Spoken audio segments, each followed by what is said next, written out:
Hi, my name is Horowitz. I was Zeicher to be a Talmud of Reb Dovid since 1968 in Mir Yeshiva. And most of the videos you're seeing responds to Reb Dovid's years in New Jersey, and more specifically in Moreshes Yeshua. And I'd like to open up a window, maybe in this short video and in future videos, of what it was like back in 68, 69 when he was starting as a Rebbe in Mir Yeshiva. Specifically today I want to recant a story about one of my Rebbe's mentors, Reb Yosef Klein, Alav Shalom. Reb Yosef Klein was on Hall of Mir Yeshiva when Reb Dovid was a Rebbe there, and he was, as we would say, a heilige mensch. I didn't appreciate it at the time, but Reb Dovid would always show me his godless, and it depicts itself very well in this story.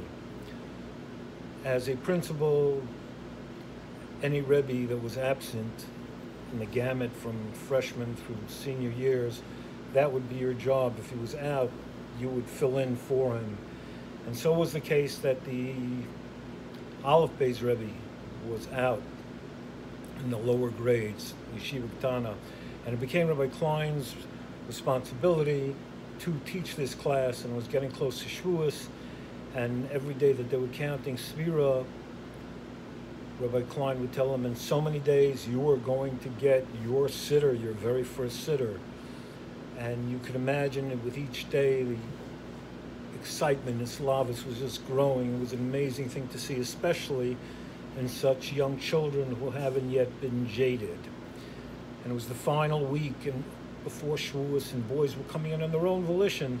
They were coming in with white shirts, some with ties, and it was the day, last day of Yeshiva before Shavuos. It was time to give out the Siddurim.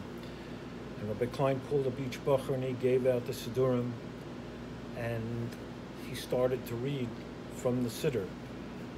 And while he was reading, he heard a little bit of a tumult in the back of the class, and he was perplexed as to what to do.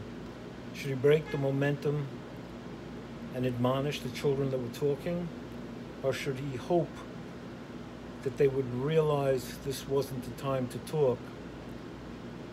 Before he had a chance to react, one other child in the class said to the two children that were talking, "How can you talk now? The Rabbeinu Shalom is here."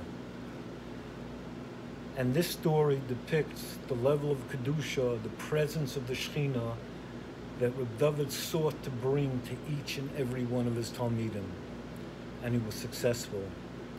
And we should always remember and strive to maintain, to attain the levels of Kedusha that Reb Dovid brought us to.